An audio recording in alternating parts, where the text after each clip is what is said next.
আসসালামু আলাইকুম। আজকে আসলাম ৫ টন ডাক এসির কাজ করতে। এসে দেখি যে এসিতে বরফ দিয়ে ভর্তি হয়ে গেছে। আউটডোর, ইনডোর ২ টাই বরফ দিয়ে ভর্তি হয়ে গেছে।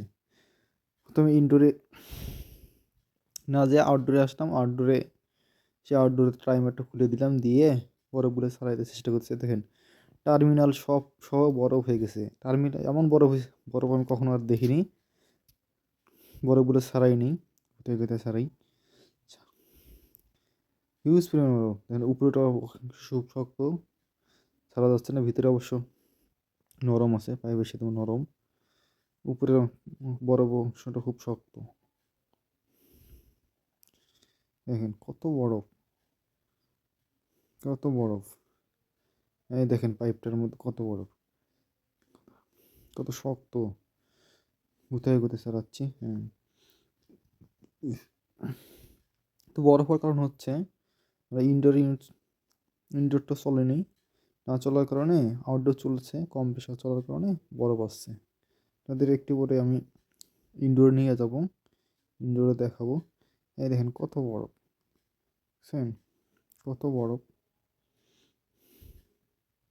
বরফগুলো অনেক সুন্দর, অবশ্য নরম, তুষারের মতো বরফ, তুষারের মতো ঠান্ডা অনেক। ভালোই লাগতেছে ওগুলো নাড়তে। চলেন এখন আমরা ইনডোরে চলে যাই। ইনডোরে এসে দেখি, এই দেখে এখানে দেখেন, এই যে এখানে কোনো লাইন নাই। তাদের দেখাচ্ছি, আমার কিন্তু সার্কিট অন আছে, বাট ইনডোরে লাইন নেই। এই দেখেন কোনো লাইন নেই। আলো দিয়ে দেখাচ্ছি,